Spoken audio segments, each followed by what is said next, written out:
Almost every property investor and homeowner would give their second garage to know what's ahead for interest rates. And that's what Dr. Andrew Wilson and I discuss in this week's Property Insider Chat as we dissect the clues in the news over the last week. Andrew's also going to go through his matrix of the multiple factors the Reserve Bank is going to consider when making its decisions, and you'll hear his views on what's ahead for rates. If you want to keep up to date with what's happening in our housing markets, please subscribe to this YouTube channel and click the little bell icon so we can keep you updated each time a new show comes out.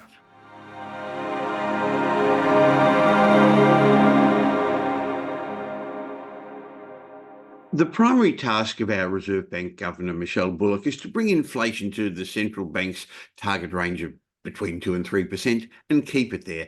However, this task seems to be all but impossible, with inflation remaining stubbornly high, unemployment stubbornly low, and Aussies spending up big. Now, it's old news that the Reserve Bank kept interest rates on hold at its recent May meeting, but now the rhetoric from many commentators has changed from rate cuts in the middle of the year to maybe rates remaining on hold for most of this year and even possibly rising.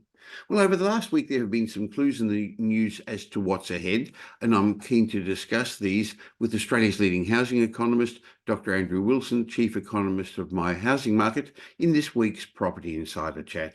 Hi, Andrew. Yes, g'day, Michael. Good to be here again. And yes, we've had another decision from the Reserve Bank. It is, I guess, old news and reasonably well expected. I suppose we could say another steady result, 4 in a row. What I did was also interesting, Michael. So I looked at which I do, went through the press conference that the governor has after the meeting. And you can certainly glean some insights over and above what the actual, of course, we'll wait for the minutes to come out, which will give us some more granular detail on what happened at the meeting itself. But yeah, I thought it was interesting when we look at the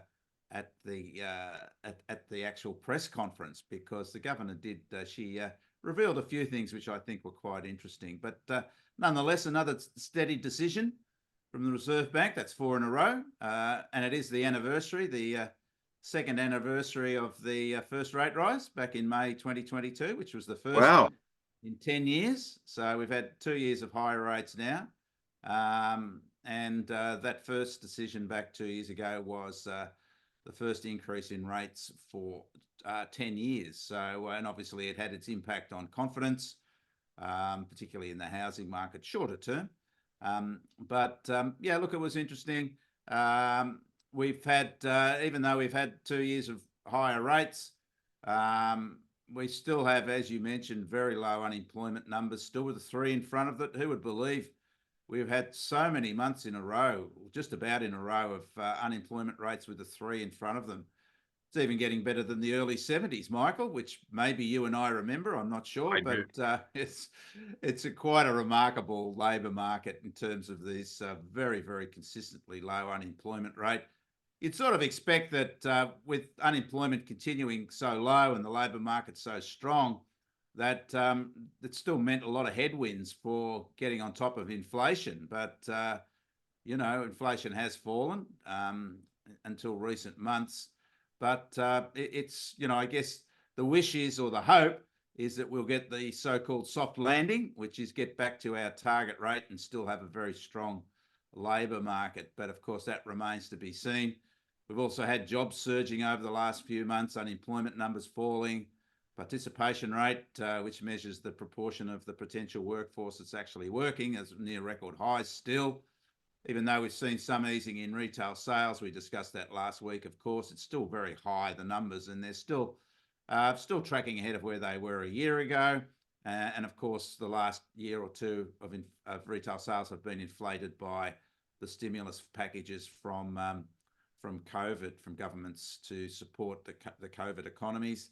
And our retail sales are still well above where they were pre-COVID. The governor actually mentioned in her press conference that they thought that retail sales was strong. I don't 100% agree with were falling and reflected higher interest rates. I think, yes, okay, they've eased, but they're still very, very strong, and consumers have, I guess, they've caught the spend-a-thon bug from COVID and are continuing to spend, Michael. And why wouldn't they when wages are rising at near record levels? So yeah, retail sales are high, and inflation is higher. And we know that housing, food, and fuel are the main drivers of that reinvigorated inflation rate. We'll look at some of the factors driving that shortly, Michael, which is interesting. But look, rates are still likely to remain steady, and higher inflation is a concern. And when we look at the statement that the governor made when they released their decision, when she released the decision, I think it just says really that they're not prepared to commit themselves one way or the other, clearly, and have been saying that and they're not ruling anything in and out. That there's an uncertain outlook in terms of their forecasts, and they're not ruling anything in and out. So I think that really says it all. They've been pretty circumspect about the position and particularly the outlook for interest rates and inflation. But we've certainly reached a peak now, and it's interesting that our interest rates are still well below those of New Zealand and the US. So some scenarios there, but just as I said, I looked at the press conference that the governor had, and I really got the impression, Michael, that from her answers that it's really, I mean, they're quite happy to raise rates. I don't think they're happy to raise rates, but they will. They're prepared to. Yeah, but I think that it will take something to really make that happen. She did say that, I think there'd have to be a sustained period of higher inflation and really challenging their forecast for that to happen. So I'm not sure just a couple of months will do that. I think that they'd need to have a more substantial outbreak in inflation. And I think they'd really have to start seeing that inflation rate move back up towards 5. It's at 4 now, underlying inflation, before they considered raising rates, certainly 4.5. So, I still think their bias is to keep rates steady. We'll have a look at a little matrix I put together on that. And that they're sort of happier, obviously, I suppose, to have rates lower rather than higher going forward. But I think it will take something for them to raise rates, Michael, not just another couple of months or another month or two of higher inflation. So while rates may not rise, there's no likelihood in the short term that rates are going to fall like many homeowners and investors would have liked. Well, there's been a bit of news during the week of factors that link into our inflation rates, and one of them is home building costs, Andrew. Yes, the governor mentioned, one of the issues we know is high rents, or high housing costs, which feeds itself into the CPI measure. And the ABS measure housing costs, prices, as being the rents, and that's not just asking rents, that's total rents. So that's rents from leases as well as asking rents for new properties, for new leases, for existing leases and new leases, if you know what I mean. But the other factor is house building costs. And as we know, that's been a big problem since the previous government's home builder policy, which created all that demand, and we just didn't have the supply to, or the building materials and tradespeople to match it. So we had an outbreak in record outbreak in house building costs. But we are now starting to see on the positive, a significant, after a couple of blips, a significant improvement to the annual cost of house building, Michael. And of course, this is good news for inflation, still high.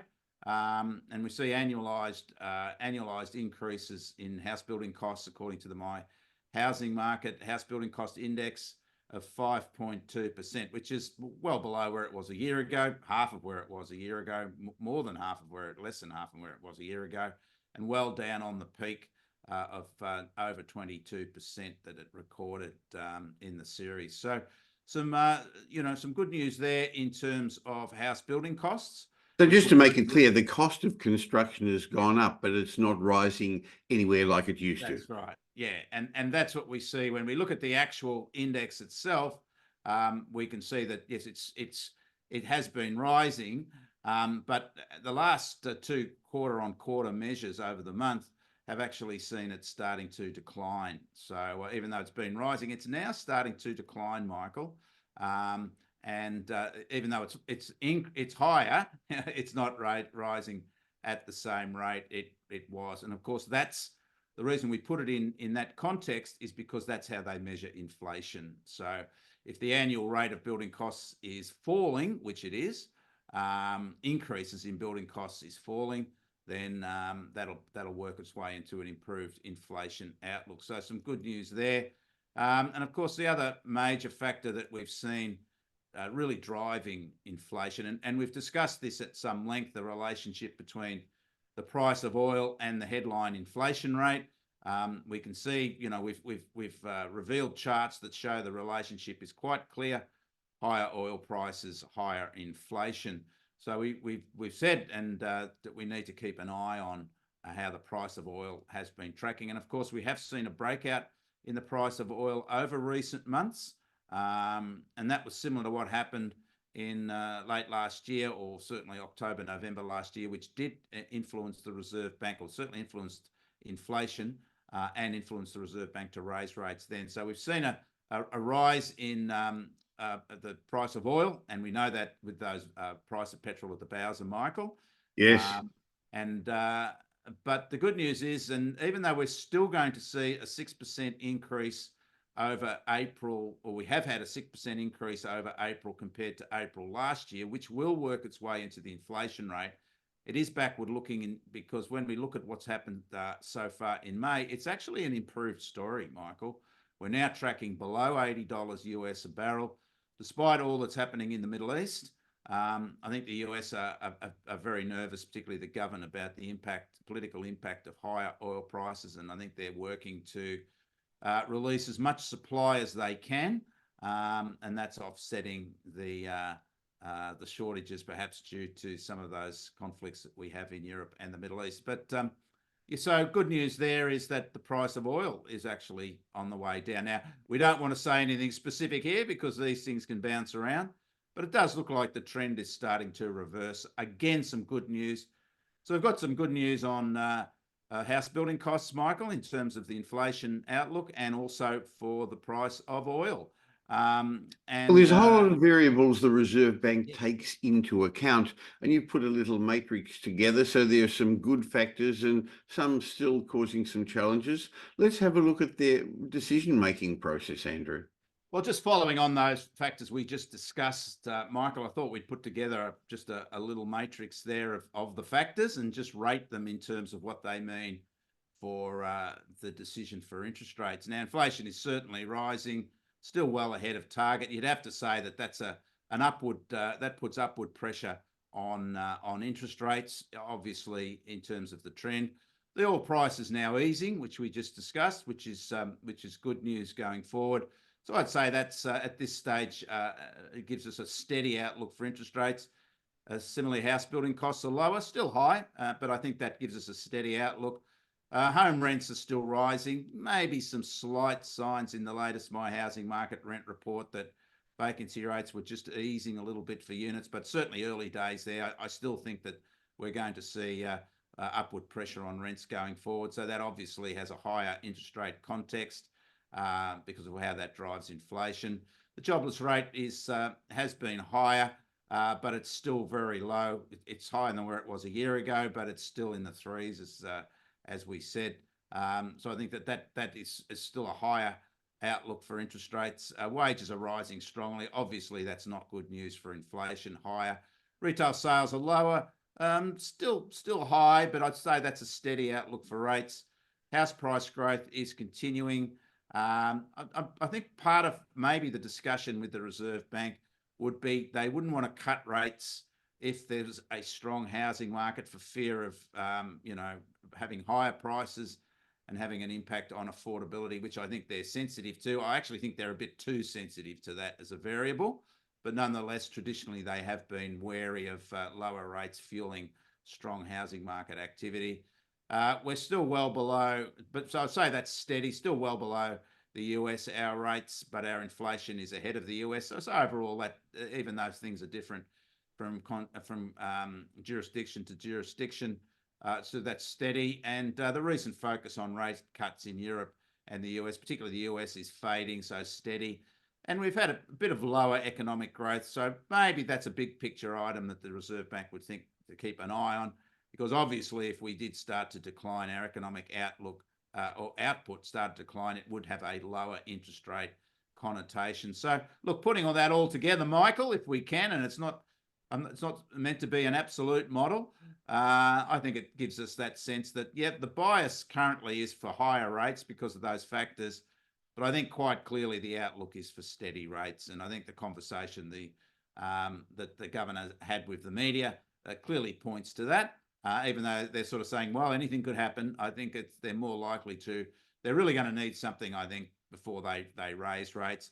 I thought it was interesting, Michael, just talking about the press conference that I think it was the SBS journalist who asked the governor how she felt about all those people who were counting on or had factored in an interest rate cut this year. And I thought, oh, that's the media creating the story and then creating the next story, which was, oh, why aren't you, those poor people, then you're not going to give them your interest rate cut. How do you feel if they don't get one? And she was saying, well, nobody said there was going to be an interest rate cut. No. You know what I mean? That was the implication. So I thought that was Yes. quite interesting. Oh, that's the journalist's job, isn't it, to create a story? Over the last week, there's been a little bit of news that's been feeding into what's happening in our housing markets. We keep a careful track on home loans because they're a leading indicator, giving us an indication of how investors, home buyers, first home buyers are feeling, will, I guess, give us a little indication of what's ahead in our markets. What happened with the latest home loan data, Andrew? Well, we had another rise, Mike. It was a bit surprising earlier in the year that we haven't had the rises given the strength of our housing markets, which have been, solid, robust to strong in some markets over the year so far. But we had another rise up by 3.2%, Michael, which is quite a strong result Yes. over the month, home loans. And as I said, I think it's, we've had some queries and the ABS has been upfront about some issues with their measurement process for housing loans. But I think this really does validate what we've seen broadly in other measures, particularly house price growth in the market. So, yeah, housing loans are rising, as I said, and we're now tracking above where we were. Excuse me, Michael. We're now tracking above where we were over the same month last year in terms of housing loans. When we see the results there, we had owner occupiers and investors up. Investors actually have been the best performers recently, Michael. They were up 3.8% over the month. Year to date, compared to the same period last year, investors are actually up 25.7% investor lending, Michael, which is a very strong result. I think investors are, really wanting to get back into the market, take advantage of those strong returns through high rents and also capital growth. And over the full year, investors are now tracking higher than over the past 12 months compared to the previous 12 months. We haven't been able to say that for a while, Michael. No. So, some very strong results there for investors recently, which is... We are finding on the ground investors are feeling comfortable. I know that they were hoping interest rates would come down. I think they've now just accepted that as long as they don't go up, it's never going to get cheaper to get into the market for good quality properties. And they're wanting to get in before the rush when rates eventually do come down, whether it's this year or next year. Yeah, well, as I said, some good results there. Year to date, again, Western Australia is leading that in terms of home loan activity, quite strong, up by 29%. But all the states, sorry, Michael, were higher over the month, with the top performer there over the month, New South Wales, up by 12.2%. But as I said, Western Australia top performer over the year to date compared to the same period last year. And we shouldn't really be surprised at that, given how strong the Perth housing market has been. Yes. With prices growth. So that's validating that. We've also recently, Michael, and this is a bit more about inflation, I suppose, and certainly rents, been looking at the relationship between established home lending and new home lending. That is a loan for an established house or home versus a loan for a new house. And you can see that we've really broken away from that relationship. And when we measure the proportion of new home loans versus established home loans, you can see how that's really fallen away over recent years, down to just 19.2% now, which is very low historically. And again, another constraint, because we're not getting lending for new housing, that shows just how undersupplied our market is. And, again, that's sort of not good news for rebalancing a housing market that's suffering from higher prices. Maybe not suffering for everybody, I guess that's the wrong word, but certainly characterised by higher prices and higher rents, and no real revival there in lending for new housing. So again, Well, affordability would be one of the issues constraining new house lending. And as you say, also there's actually just lack of supply, isn't there? yeah, that's right, Michael. And we have with that home loan data, we also run an affordability index, which just looks at the average loan over a quarter and then looks at the income. So it's the proportion of income that's required to service the average loan at the average interest rate. So we create an index based on that, just to show which states are the most affordable. And I think it's interesting there, again, validating the strength of that Perth market, that Western Australia actually is actually the most affordable state of all the states. And of course, that reflects the still relatively low median house price in Perth, and the highest incomes, that Western Australia has the highest incomes of any of the states. So you put that together, and that just shows their precedence in terms of affordability. And no surprise, that's a very strong market, given, and we've discussed that, why Perth particularly is having a strong period of growth. It's because they're so affordable. Their properties Yes. are, Yes. and their wages are so high that, once momentum gets into that market and confidence is high, then there's plenty of capacity for buyers there to be in the market. And certainly they're well ahead of, in terms of affordability, of New South Wales, which is still growing. But of course, with that high price Sydney market, no surprise that New South Wales is the least affordable in terms of home loan lending compared to average incomes going forward. I just wanted to remind you that this is not specific investment advice, because we don't know your personal circumstances, but we're more than happy to have a chat to help you take advantage of the opportunities the current property markets are offering. So why not have an obligation-free chat with my team at Metropole to discuss your goals, your options? We're much more than just another buyer's agent. We help you safely create intergenerational wealth through strategic property and wealth advice. At Metropole, we're big enough to tip the scales in your favour, but still small enough to care. And since we don't sell any properties, our advice is independent and unbiased. Now remember, property investment's a process, not an event. So you can't just go out and buy any property and hope to be successful. In fact, now more than ever, the right advice is critical. So if you're looking to invest in property or buy a new home, go to metropole.com.au and have a chat with our multi-award-winning team. It's a great feeling having the team at Metropole on your side, levelling the playing field. Well, as always, I'd like your take on the auction markets for the last weekend. We're now through the April-May holiday period, so there were a lot more auctions this weekend, a lot more properties up for sale. Was there the depth in the market to accept these listings, Andrew? Yes, the market stood up again, Michael. It's been a very positive year this year for our auction markets. We've mentioned before that we've seen record sales for the first 4 months of this year, record auction sales, particularly in Sydney and Melbourne.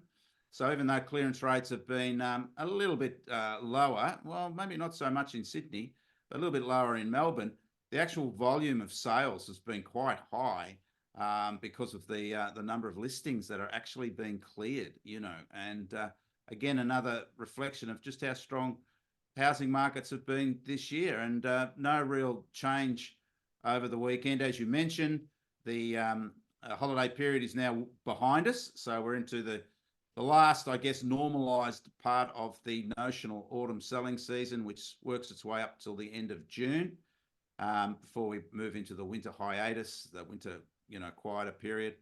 But Sydney, similar auction numbers to the weekend before. Sydney's now well and truly back from holidays, but a good clearance rate, 73.2%. I thought it was interesting, Michael, when we look at comparisons to last year in Sydney, they're around about the same So maybe that surge in listings this year is coming to an end in Sydney. But we've got to remember markets really started to pick up a year ago. That's when buyers charged back into the market. And we started to see, high 70s, 80% clearance rates as the market recovered from that weaker period in 2022, and all the value hunters were out there securing property. So we're not going to see the same clearance rates over the next 6 weeks or so as we had a year ago, because that was boom time conditions. Yes. But they're still very steady there. That's still a seller's result there at 73.2%, Michael. But numbers, again, similar to where they were a year ago. Melbourne, similar to where they were the weekend before, but Melbourne numbers are well ahead of a year ago still, significantly higher than a year ago. And maybe that's the reason why the clearance rate is different in Melbourne, because there were so few properties that went under the hammer a year ago in Melbourne compared to now. So choices were obviously a lot. There's a lot more choices now compared to where there were a year ago. And the Melbourne market held steady compared to where it was the year before. Similar result, the weekend before. Big number in Brisbane, of course. Brisbane had a long weekend last weekend, or the previous weekend, Michael, for Labor Day. So it was back in town with a normal weekend, 103 auctions, a 59% clearance rate. That's a good result for Brisbane. As we always mention, anything over 50% is a good result for Brisbane. Adelaide, similar numbers. Adelaide's not really tracking at those 80%, 90% clearance rates we were used to seeing from Adelaide, which was quite remarkable, but still a very good result there, just under 80%. And Canberra, after a surprisingly quiet weekend the weekend before, Michael, had a very good 69% result clearance rate from 62 listings. We've been calling the potential for that Canberra market to pick up after a quiet second half to last year. It really disengaged with Sydney, and Canberra had a good result, another good result, and that's its best auction clearance rate for quite some time, certainly back to the early part of last year. So good result there for Canberra. So overall, Michael, really we've seen some, I guess, the return in full of our markets. We've seen some, very solid results, and certainly still results that are encouraging for sellers out there. And I would still say those results will reflect higher prices going forward. And when we look at the comparisons year on year for clearance rates so far, we're starting to see that lower results this year, as I mentioned, compared to the same period last year. We should get used to that. It is just about the impact of the cycle. But as I said, I think the interesting factor is that the Canberra market looks to be picking up. And of course, you can get the latest auction clearance rates, the snapshot for the capital cities, every Saturday night on my LinkedIn account around about 6:30 p.m. And Michael publishes the full national weekend report on Sundays, which includes a breakdown of the Melbourne and Sydney regions, clearance rates, prices and listings. And also we have the top 10 sales for each of the capital cities sold under the hammer on the Saturday. So look out for that one. So some more positive results, Michael. And Yes. I guess it's a good precursor for the rest of the autumn selling season, particularly given the outlook for rates, I think, is steady going. Shortly, the Treasurer is going to release his budget. There's already been some leaks about changes and incentives for our housing markets and affordability. Doesn't surprise me, considering it's going to be an election year. So we'll have a few more things to discuss when we catch up in a week's time. Well, we will, Michael, but good luck with the government trying to change what's a chronically undersupplied housing market. The government doesn't build houses, the private sector does. So anyway, it'll be interesting to see what they do in, as you said, very much motivated by the prospect of an election coming up, and people don't like not to be housed, Michael, let me tell you. That's true. Catch up with you next week. Thank you, Andrew. Thanks, Michael.